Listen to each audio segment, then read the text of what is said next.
Jeez. Come on, there you go. Bam. This is Sam Robb, and you are watching the Break It Down Show. Yeah.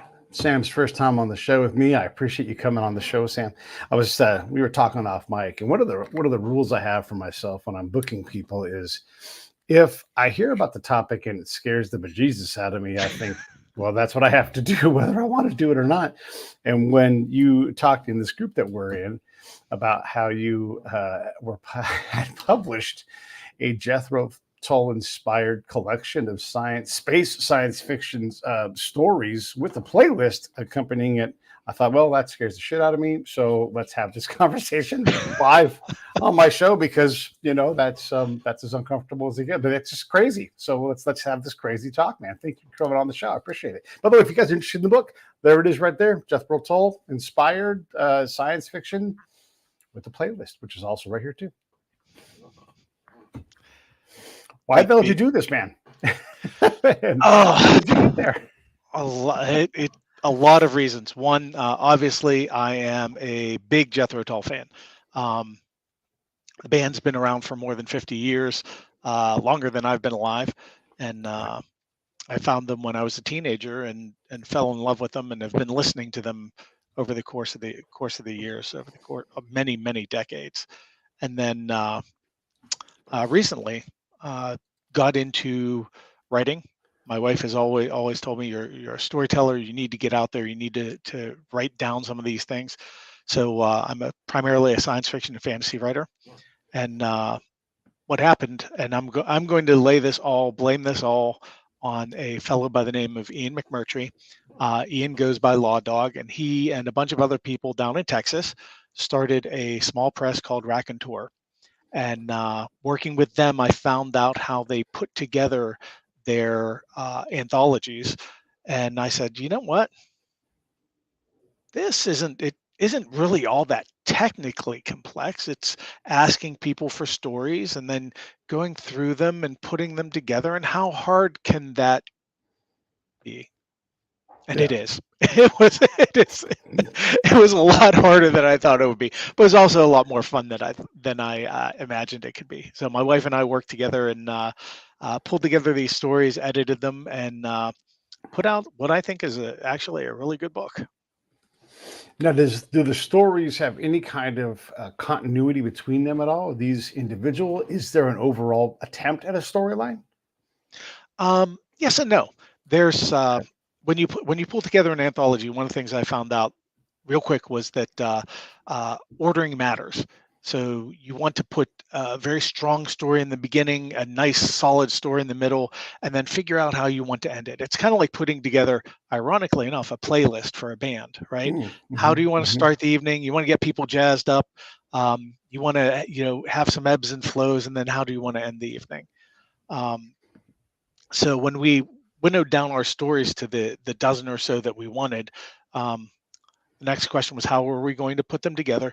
And this theme of minstrels in the galaxy, kind of going on tour, worked really well. It kind of fell out from the stories that we had because they covered a whole range of different types of science fiction. There's very Heinlein-esque, stories of smart guys doing smart things in space. There's a little bit of horror.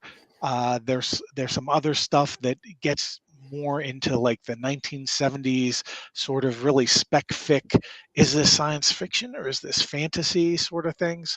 And all of it wrapped up really nicely with a couple of stories that kind of explore both going outward and inward, and if you want to look at it that way, in terms of going out into the galaxy and going into virtual reality, and kind of tried to pull that thread together and do little intros for each story, saying, hey, we're taking you on a tour. You're going with the band, you're going on a tour, and every place is going to be a little bit different. And when you use Jethro Tull as a device, I mean, obviously you've noted that you're a fan of the band and have been, but was that from the beginning, or did you arrive on that in some mystical way? That was absolutely from the beginning. I've wanted to do an anthology of Jethro Tull songs for a long time. I actually just got back from a writing convention down in Chattanooga, Tennessee, All right. LibertyCon down there, and I found that the reaction from authors and fans when I told them that I was doing or I had done a collection, an anthology of stories inspired by the music of Jethro Tull, was either "Who's Jethro Tull?" or Yeah. "Holy crap, that is amazing! I wish I'd heard of that." Yeah. So I mean, there's a big overlap. There's a couple of bands that I think authors tend to like. At least in my circles, when you're talking military science fiction writers, they you mentioned Sabaton, and they're like, yeah. Get into the more cerebral science fiction-y types, and it's Rush. I think it was Kevin J. Anderson did a anthology of stories based around Rush's music called, I think that was called Clockwork Angels. But Jethro Tull is one of those ones that they cover a lot of bases, and you can be I'm an overall Jethro Tull fan like me, or you could be like, yeah, I like their heavy metal stuff, or no, I like their folk instrumental stuff, it's really interesting that how it brings a lot of people with a lot of different backgrounds together. Yeah, you're right. And well, complex dudes like complex stuff. You're talking about Jethro Tull, you're talking about Rush. These are bands that aren't going to do the same things. Sure, they're going to play the hits, but when they don't, their fans love it. They love the other things, the things that go off the beaten path, and they let them do it, right? And this is part of why, that's what these fans, also artists, that's why they go on the ride with these kinds of bands that will take risks, and they do so for a long time. Like I said, Jethro Tull, I mean, they had almost like over half a century, right? And you don't do that by playing the same 20 songs over and over again. You're doing that because there's a lot of interest in exploration. There were 2 songs, and I'm a big Jethro Tull fan. I've got all their stuff. I listen to all sorts of stuff. There were 2 songs that people came back with, and I'm like, where did this come from? Which album was this off? And it turns out it was like, an extended cut off of the CD version, and I'd listened to the cassette and when I was younger, and I'm like, these are songs that I've never heard from these guys. It's amazing. It's awesome. I love it. Yeah, and anymore, I mean, if you're a band that's been around and you've built an audience, now you're curating an experience for them. You do the stuff that's in the I hate to say fan club because that seems like young people business, but if you've been with the band for a long time, they're like, hey, here's a 3-song extended whatever, or we've remixed this, or here's I don't know, Don Perry doing the drum solo from the concert we did in whatever Leeds, right? And you have these very unique things that are only accessible if you are in the right club at the right time, and you get the benefit because you did the subscription for that 10-year period, whatever it is. Yeah. And so there are a lot of special, like I'm a YouTube person, and I've got all kinds of, I don't even open the damn things, but I've got them because I like to spend money on the band. I like them to do well. I mean, they're fine, but that's my way of supporting those guys. And you're right. There's all kinds of unique things that fall into my laptop or on my bookshelf because I support the band in that way. So let me ask you, Pete. So you mentioned that you like to support bands. Sure. What do you like? What do you like? Give me an idea of what you like, and maybe I can recommend a Jethro Tull album or some song. Oh, okay. Well, I know a little bit about Jethro Tull. I'm not going to fake like I know a lot, but I know a little bit. I know enough to know about Doan, right? But let's see, and Annie and Anderson, but that's easy. Like those are big names. I like Willie Nelson. I like U2. I like I like a lot of different things. I like let's see. I'm pretty wide in my tastes. I don't like a lot of modern country. I like more outlaw country as a genre. Let me think. I love classical music, what people normally call classical music, and within that, I can talk about different genres. I like that stuff, and I like symphonies a lot.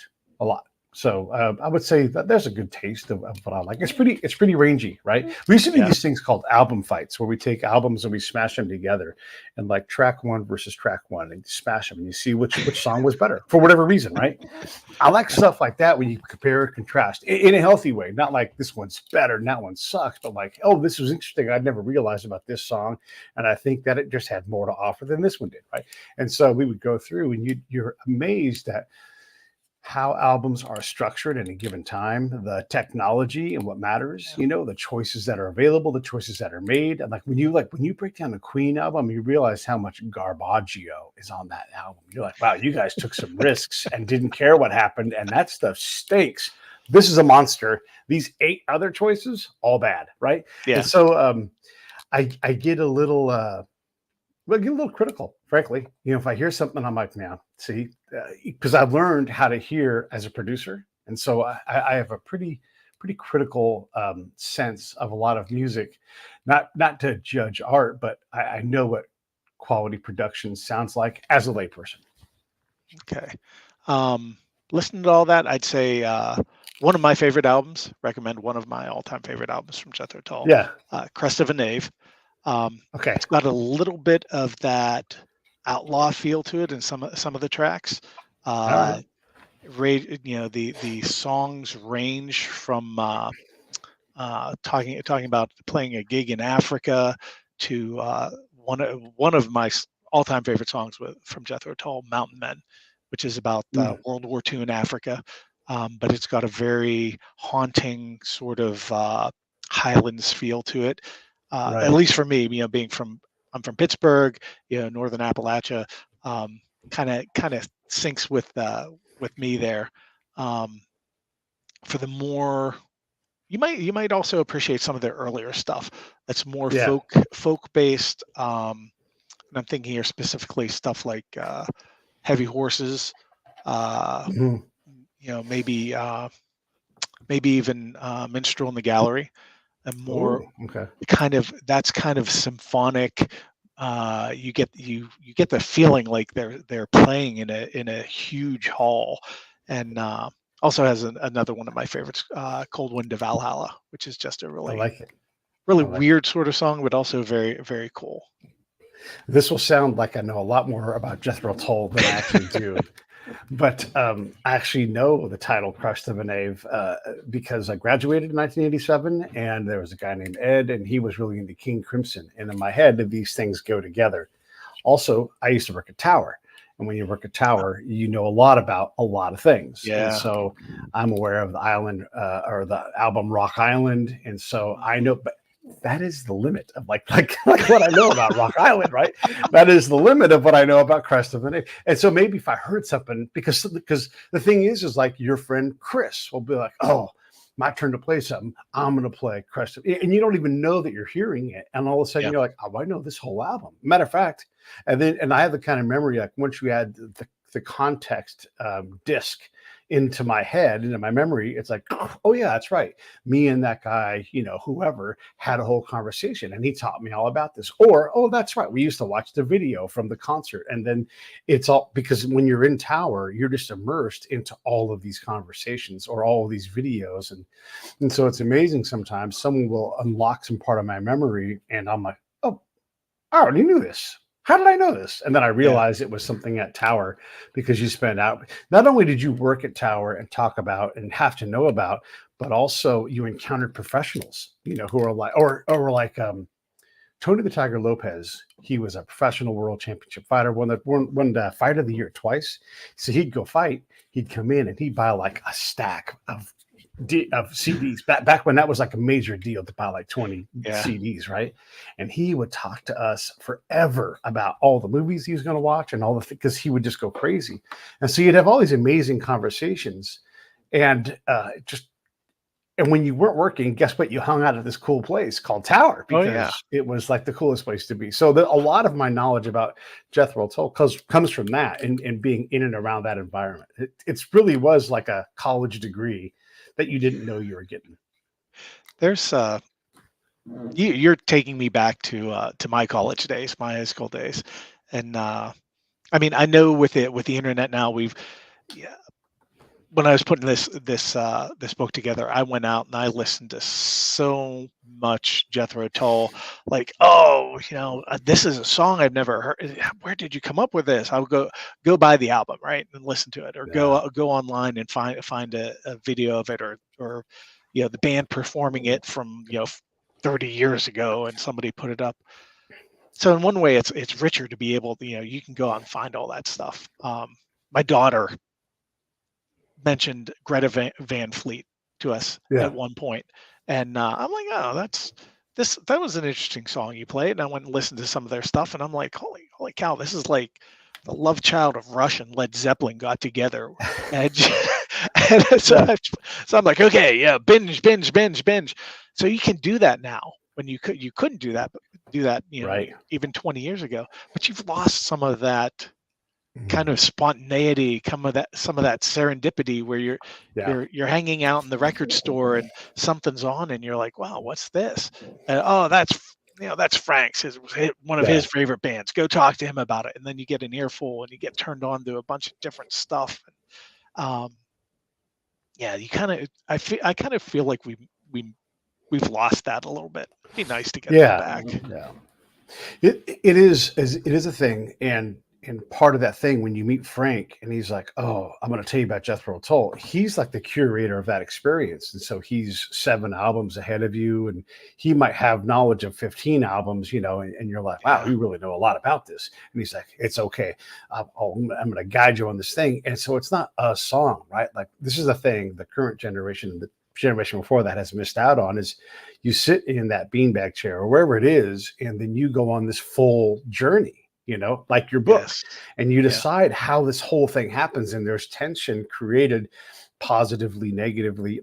So we had Andy Summers on the show, and one of the things I always wanted to ask him, and we don't want to talk about the police because that's old shit, but sometimes you want to ask a certain question because you waited your whole life to ask it. And I'm like, when mother is supposed to be uncomfortable, right? And he's like, yeah, that's the whole point of the song, is you've got this thing with your mother, and she's driving you crazy. It's meant to be. I'm not writing a bad song, and that place in the album, it's supposed to be there to create this thing so that you can go to somewhere else, right? And so it serves a very specific purpose in that album. And when you don't think about an album as a singular body of work, and not just the layout of the songs, but also the artwork, the words that are written. Like, Paul Weller's great at this, the Style Council, there was so much liner noting that was going on, and just all kinds of education in there that you would go through and you'd read it and read it again and read as you listened.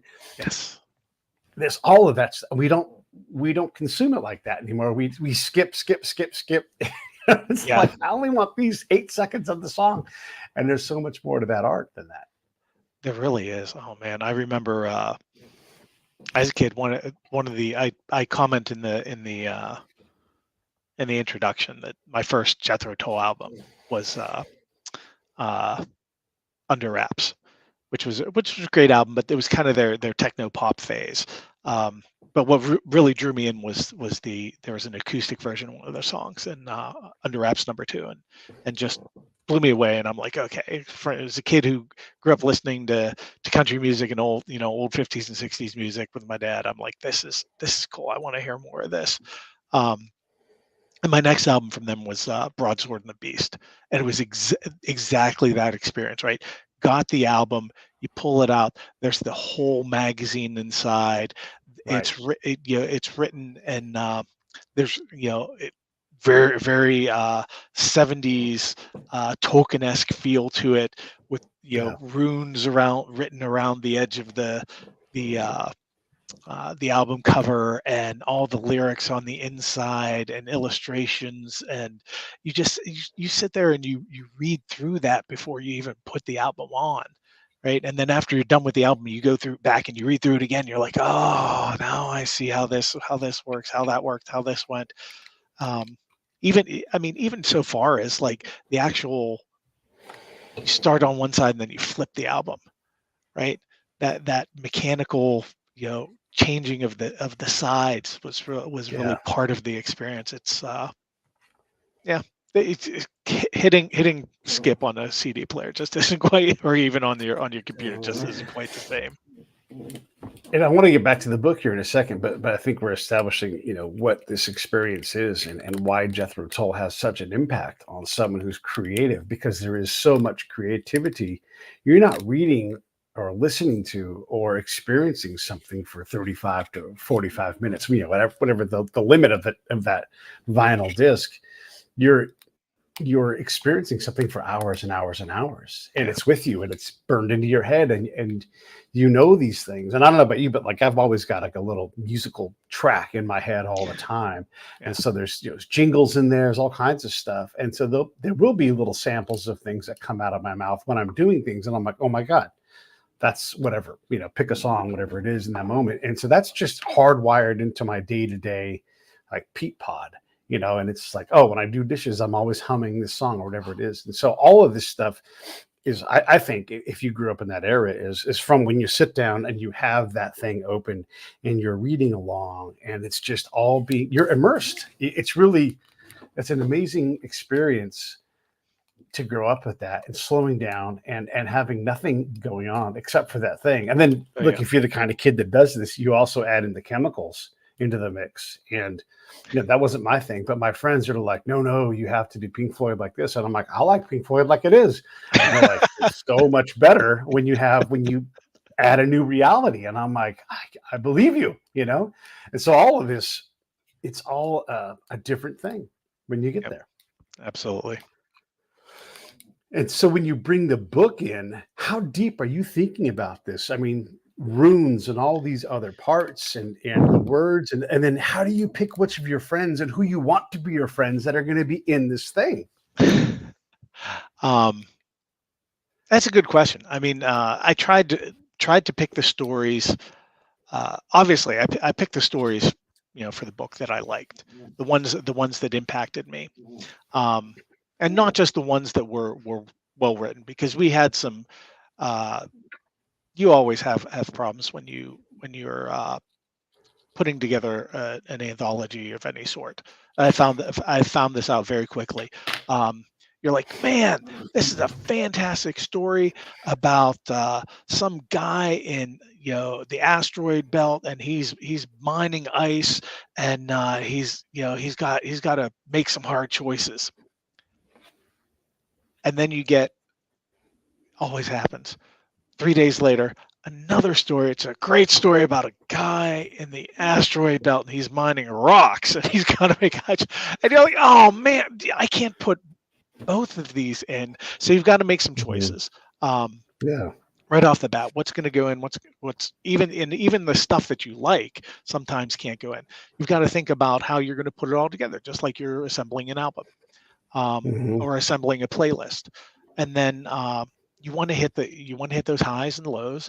Like say there's in the midpoint of Minstrels, there was one story that there's one story I knew was going to start. There's one story that I really wanted at the end, and then I wanted something that was more or less a gut punch in the middle. And so I mean, we're going for that whole sort of like, oh yeah, we're cruising along. Yeah, this is interesting.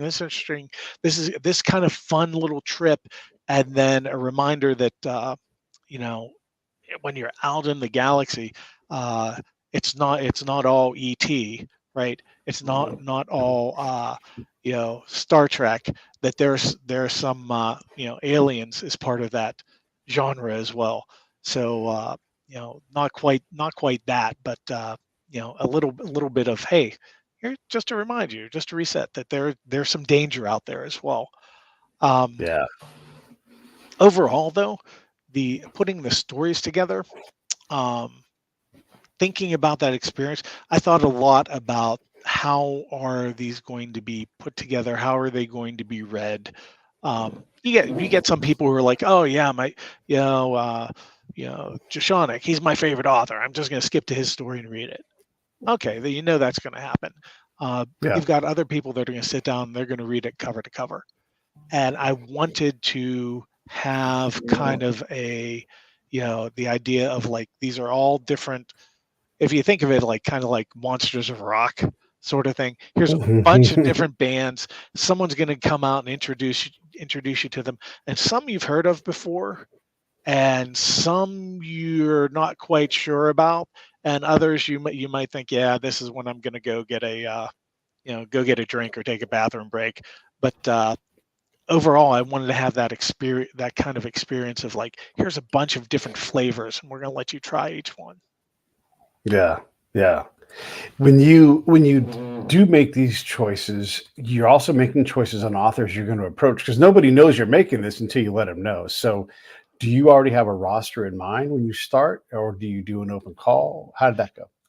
We did an open call, so we Okay. had a couple of folks that had said that they were interested in it. So we kind of figured we would be getting stories from them. But overall, it was I did my best to put the call out, to publicize it on Facebook, other venues, and just let people know, hey, this is out there. If this is something that trips your trigger, something that floats your goat, go ahead Mhm. and come up with an idea and send it in to us. And with the caveat, right? Because we're Jethro Tull inspired. Um, I want to know what song or what songs inspired this story. So don't just take something out of your trunk and throw it at us. I want there to be a connection there, but also Yeah. kind of a subtle reminder to everybody that, hey, if I like I was saying, not only do we have the issue with, like, if I get two similar stories, I have to decide if I get two similar inspirations, if I get two songs that are an inspiration, um, I might have to pick between the two. As it ends up, I went with very different stories based off of Locomotive Breath. But that was actually a very hard call. I wasn't quite sure I wanted to do that, but they were dissimilar enough that I'm like, okay, it's nice to show that you can have the same song and get radically different inspirations out of it. Yeah. Um, Yeah. and we're my wife and I are starting right now to put together a second volume. We got enough stories in that we decided that the first volume would be Minstrels in the Galaxy. That Yeah. is the science fiction side, and then hopefully in a month and a half or so, we're going to put out Tales from the Wood, which is going to be the fantasy component. So we're going through all of this process again. Nice. And when you were doing this, are you being mindful of which albums are represented and or not or overrepresented? Are you thinking about that in it all, and looking at, because track popularity probably matters, I'm thinking, or no? It does, and it did a little bit.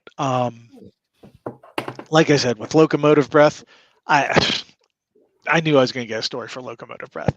Um, Sure.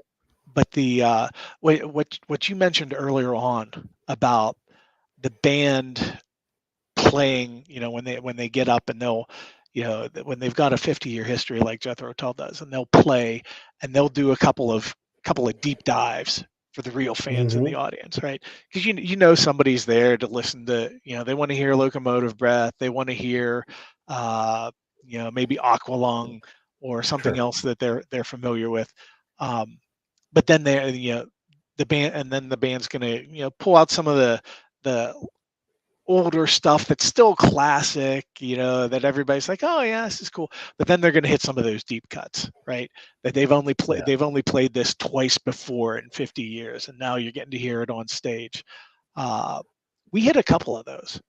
I mean, there were some real obvious fans that are like, yeah, you know what? This um, one of the songs that somebody brought up was "Rocks on the Road," which, when I go back and listen to it, is just it's really poppy. I shouldn't say poppy. It reminds me more of Dire Straits, Mark Knopfler. Okay. It's got that kind of bluesy sound to it, and it's not necessarily a happy song. Hmm. And what floored me was listening to it. I'm like, oh, I bet you I know exactly what era this is from, and you can go back and find, oh yeah, that's where this one came from. I hadn't heard it before, but I know about where in their history it came from, and it stuck with me for a long time. And Yeah. there are a couple of other songs that um, Grant Martin, he did Occasional Demons No, it is did it. his, Okay. yeah, that was his inspiration. And then uh, what was the other one? Oh, I Don't Want to Be Me. I had Uh-huh. trouble getting that out of my head for weeks, and it was one of those. How did I miss this song? This is awesome, and it fits the story amazingly well. And Oh, what was fantastic is the very first time I listened to it, um, being a writer myself, I'm thinking about it, and I would have taken that story in such an incredibly different direction based off of the song, just inspired by the song. I had a whole bunch of different thoughts, and a couple of verses or a couple of words in the song would have uh, driven me in an entirely different type of direction as for the story. But uh, the story that we went with, that we got for it, was amazing, and it was yeah. wonderful. It fit the story. So there's some stories that we got that were like the, hey, yeah, you're going to get these, this is great, it's a comfortable story, comfortable song in the playlist. And there's others that you're like, wow, this is really catchy, but I can't believe I missed it. It's awesome. Yeah.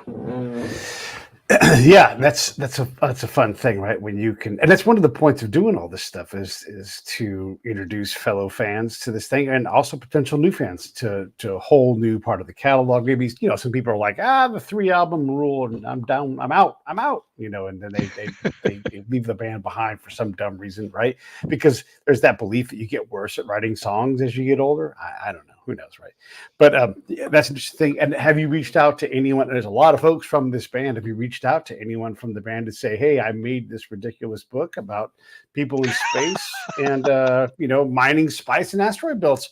Are you at all interested in reading a copy?" I mean, I'd send one to Ian Anderson right away. I'd be like, "Hey, we made this thing because of you." Because if I was Ian Anderson, I'd be like, "Holy shit, yeah, send me one." Matter of fact, let me buy one. But have you reached out at all? We are we're waiting for the second out this or the second album. I'm talking the Uh-huh. second volume. Um, Okay. we are hoping to release that on a certain gentleman's birthday, which would be August 10th. So All right. that's kind of what we're hoping for at this point, if we can get our act together. And then yeah, I'm planning on taking a couple of books and packaging them up and shipping them off. We've did our due diligence to make sure that up front we told people, song titles are fine. The song titles are not Mhm. copyrightable, but please, no lyrics, don't include any lyrics. And we Right. actually had to do some back and forth with some of the authors to say, yeah, this is a little too close to Right. this line in a song. Could we change it up a little bit? Because we want to be respectful. Right. We're Sure. taking this Sure. inspiration from the band and turning it around and letting our imaginations go wild. And Yeah. we absolutely want to be respectful when we do that, but also hopefully, you know, give people, drive people towards, hey, here's if you like these stories, here's the band that inspired them. And Yeah. not only that, you mentioned, like, I think earlier, you listen to it a little bit, and maybe you like what you hear, and you go out. We've got a number of authors that are in the book that are established authors. They've been around for a while, so they have their own novels. They have their own uh, collections of their own Sure. stories. Yeah. So it's an opportunity to kind of sample and see. Yeah, I Mhm. like this guy. I like this Jesse Barrett guy. Maybe I'll go check him out. I like this Seth guy. Maybe he's worth checking out. Yeah, right. Yeah. Yeah, that's the other side of it. I was going to ask you about that. What do the authors think? And, when they're submitting these stories, what's the ask for word count? I mean, you're talking about 10,000 words? Are we in deep into novella range, or how long are we talking about? Yeah, we went for 5 to 8,000. And we actually, for myself, I find that I either write something, I'm struggling to push it up to 5,000 and meet the minimum, or I am really struggling to cut it down and get it down to under 10. Yeah. Um, Yeah. so that's actually, writing short is actually kind of hard. When you get somebody who Yeah. can do it well, like these guys did. It's really really interesting. There's a few longer ones. I think Tablets in the Air by A. Christina Cassant went a little bit longer, but that was honestly we did a round of we got the stories in and we said, okay, these are great stories. We like these stories. We want to include them, but there are a few things that we would like to ask you to look at. Um, Right. in terms of and just looking in terms of story, right? Hmm. This is a little complicated here. Could you drop this plot line? Could you beef this up here? So a little bit of structural editing. Um, Yeah. and that was Tablets in the Air in particular was one where we were like, yeah, it seems like there needs to be a little bit more here, and they were like, "Oh, thank you so much," because I wanted to put in more, but I was afraid of going over the word count. I'm like, "Don't worry about the word count. Make the story Yeah. good. Make it a good story. Make it entertaining." And they did. I mean, I think every story that came in was with a couple of exceptions. We offered some suggestions and worked with the authors to improve them. One of the ones that I will call out as that just I think we pretty much printed it as is when it came in was from Mm. a gentleman by the name of Mark Silcox, and his story was called "A Pleasure in the Leaving," and it's our capstone story, and it is one of those where at the end of it, the first time I read it, I'm like, oh, is there a little bit of dust in the air around here? And it was the Yeah. last story that my wife edited before we published, and I asked her, how to go last night. And she said, well, I cried at the end of the book for a number of Oh, reasons, that's but so but good. it's a powerful story. It's really good. That's the one that I was Yeah. like, yes, this needs to be at the end of this. It was beautiful. We're talking about Minstrels in the Galaxy. This book that Sam has put together with his wife. It's a collection of stories, science fiction in space, inspired by Jethro Tull songs. And if you guys are into that at all, down below me, there's the link. It's on Amazon. Get it wherever. It's not hard to find. It's an old dude in a spaceship playing a flute. Big surprise. And you know what I always say, buddy read. Buy one for you. Buy one for a friend. Be like, hey, let's do this thing. Go on this journey together. But wait, there's more. There's also this fun Spotify song list that kind of takes you through the songs that inspired each individual story. And that is the whole thing here. And that's why we're talking to Sam about this really fun and great idea. So if you're into music, if you're into science fiction, we've welded them together in an anthology of song-based essays or novellas, whatever you want to call them. I just think it's such a fun idea. How hard was, I know you said earlier, like, it's going to be easy. It turned out it was pretty hard. But what does hard look like in this case? Hard was reading through everything that we got. We ended up with over 50 submissions, which doesn't seem like a lot, but um, they were all good. I mean, Yeah. it was a matter of reading through and then making decisions on, okay, who do we want to include? This story is really good, but it's very Yeah. similar to this other story that's really good. Like I said, um, trying to put them all together in this kind of just this arc that tells you Hmm. Hmm. this is kind of a feel or a story that we want to do. So some stories got pulled out, some stories got put back in. We actually there were a couple that were ambiguous enough that we were like, we could put this in the science fiction one, or we could put it in the fantasy one because it's a little science Hmm. fantasy-ish. So there was a little bit of juggling there. Um, then the editing was, from my point of view, I did some light editing. My wife is a very experienced editor. She did the majority of that, and really did a fantastic job. But while she was doing that, I was trying to put together, excuse me, I was trying to put together the write the intro, write the blurbs, collect all the authors' bios and information to frame these stories. Um, work with our illustrator Cedar Sanderson, who's amazing, by the way, fantastic, Dragon Award nominated illustrator. We're very blessed to have her in and do the covers for both of these anthologies. Do all the scaffolding work around it to say, okay, you don't just slap these. I didn't want to just slap these stories into a book and say, here, that's it. I wanted to give some idea of how they all kind of went together and why each one was important. And I also wanted to make sure that we had the opportunity, along with kind of like the journey intro that I did. Here's moving from story to story. That we had the opportunity for the authors to talk about their inspiration and why this story hit them so hard. And there were some that were very simple, right?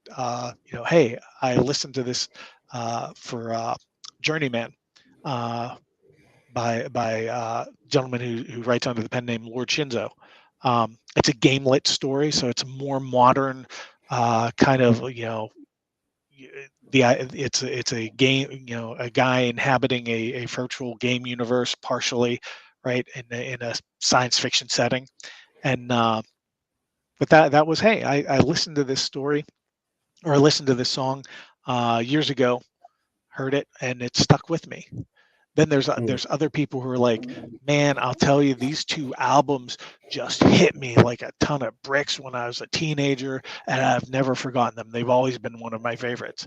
So there's a broad range of influences there too, and it's interesting hearing people talk about how Jethro Tull's impacted their life and their creativity, and where these stories came from.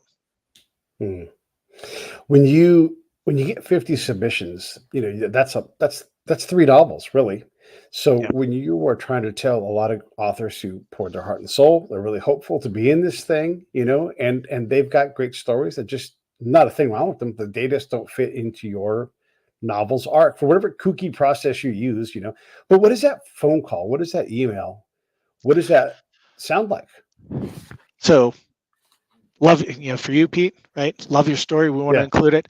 Hey, Pete, loved your story. Here's a couple of suggestions for you. Get back to us and let us know if you were willing to make those. 30 seconds. Yeah. Mm-hmm. It took me, I time things so I know approximately how much time I do on different phases of this project and whatnot. 25 minutes to put together an email telling someone, I'm sorry, we're not using your story. That was hard. That was really hard, especially especially when you've got a really good story and a couple. I tried to, with a lot of them, to say, hey, we're not using your story, and I want you to understand that this is why. And it's not because your story sucks. It's not because you're a horrible person or anything like that. Didn't meet our needs, or it wasn't quite up to what we were looking for. And in a lot of those cases, I tried to say, and here's why, and I'll give you a little bit of feedback. That's something that you often don't get from writers, or from as a writer, you don't get from publishers. Because most of them don't have time. This is more of a labor of love for me and my wife. So I wanted, and again, as an author who doesn't get that feedback a lot, I wanted to be able to provide that because I understand. The other thing I wanted to do, and this is credit here goes to, I worked with a press called Camden Park Press at one point, Lynn Worthington. She taught me the importance of communication.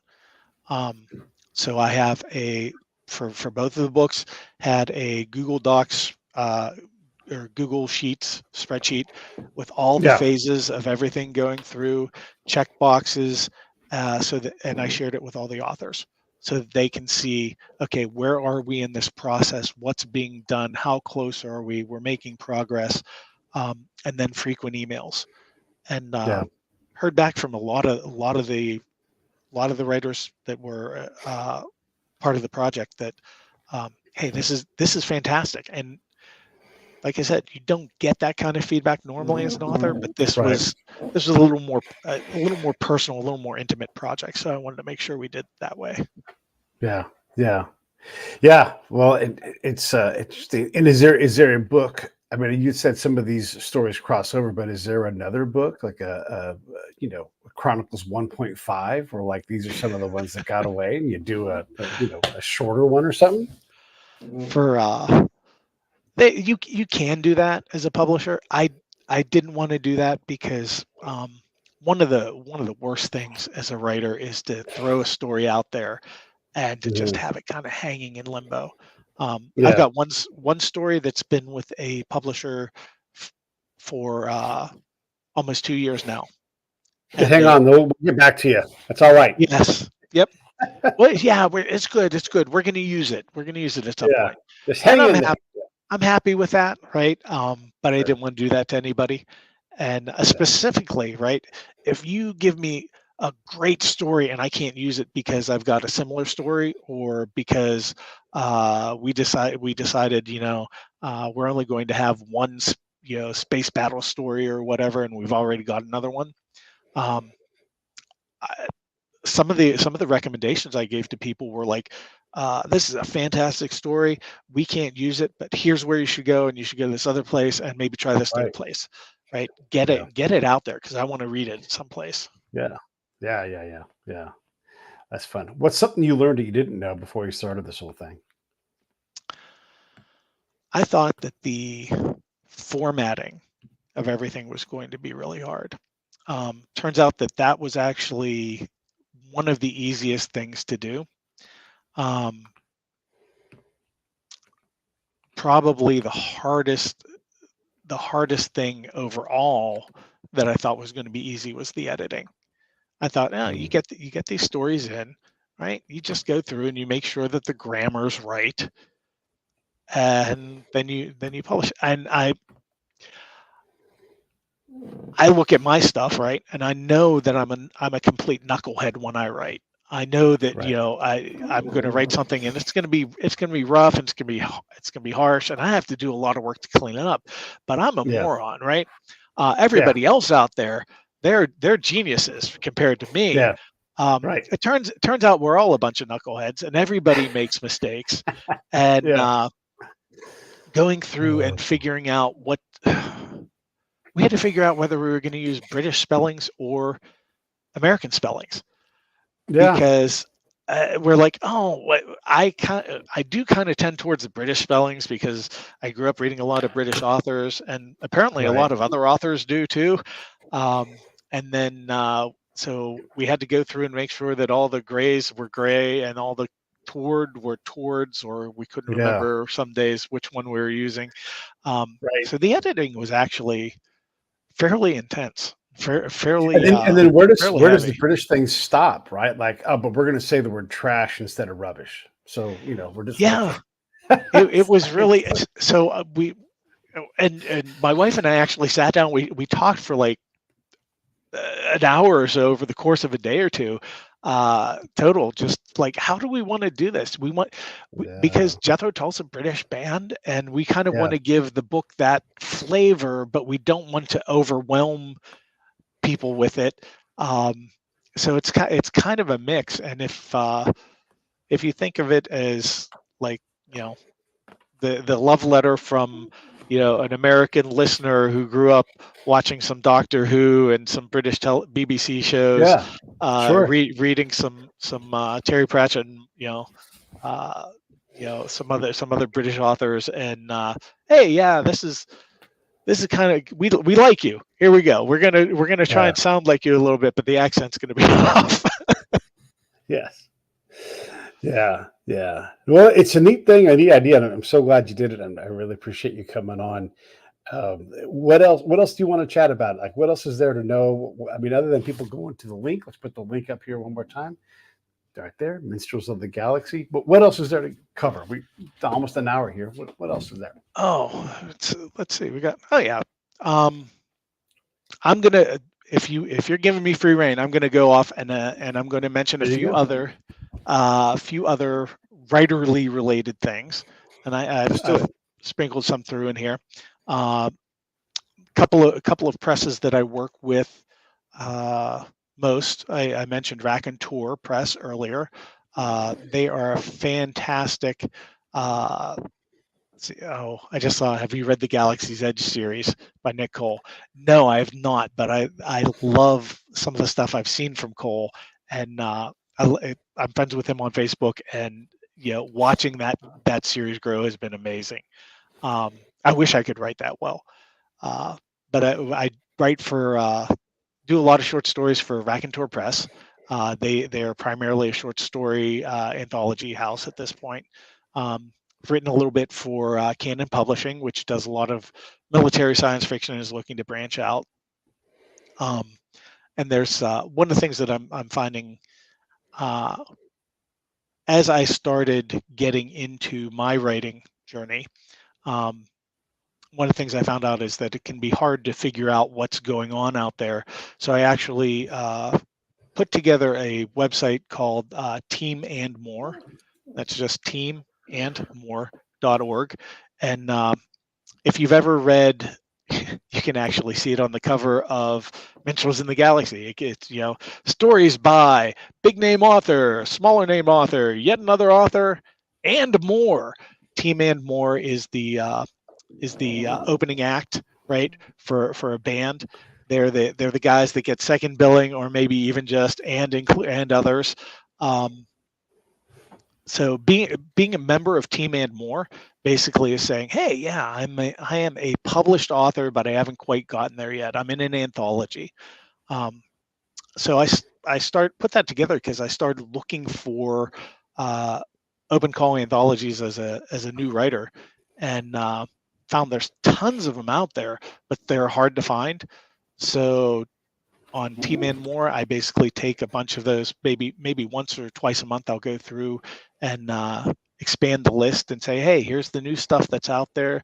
If you want to write a sword and sorcery barbarian, Conan the Barbarian type story, here's the guys that want it. If you want to write a sweet alien romance, here's the other house that wants it. So all sorts of stuff out there. If you've got an urge to write a story, I would highly recommend, if you want to start as an author, go there. Short stories give you the opportunity to work on your craft, rapidly iterate. You're not writing 100,000 words to have somebody tell you, yeah, you made a mistake at the beginning. And it also, frankly, if you go out there and you find an open call where somebody says, hey, I'm looking for a story that's inspired by the music of Jethro Tull. We actually have one author in the Minstrels anthology that said, that sounds interesting. I've never listened to Jethro Tull. Went out and I believe his words were, listened to enough Jethro Tull that flutes haunted my dreams. So he got the whole experience. Yeah. And the wonderful thing about those types of open calls is that you get the opportunity to flex your muscles, write something that you maybe never thought you could, and experiment a little bit. And honestly, a lot of these anthologies are excited to see new authors. So that's a fantastic way to start. Yeah, write, publish, whatever, right? Keep going. Exactly. Yeah, man, I appreciate it. Everybody, once again, I'm going to give you these links. Look, it's $15. Right here. Just do it. And then if nothing else, Spotify, bam, right there. You're on Spotify, listen there, and you can get all of the songs from the playlist and have yourself a good time. Have flutes haunt you in your dreams, or just go into outer space. It'll be great. Anything closing before I wrap this thing up, man? What else do you want to say? Thank you so much, Sam, for coming on and helping me talk with you about this. It's been a lot of fun for me. Pete, just thank you for having me. This has been a thrill for me. I am really, really, really excited to be able to talk to people about this. And thank you for giving me a platform. Let me do that. Yeah, no worries. Stay here. I'll be right back to you. Hey, thanks for watching the show. I really appreciate it. Right here, you can subscribe. Please do that. It makes the show grow. Hit that notification bell so you know which incredible guest is coming up next. Down below is the PayPal link. You can put a small subscription in. That is an enormous help. All that money goes right back into the show. And then right up over here are the next episodes you should listen to, curated by yours truly.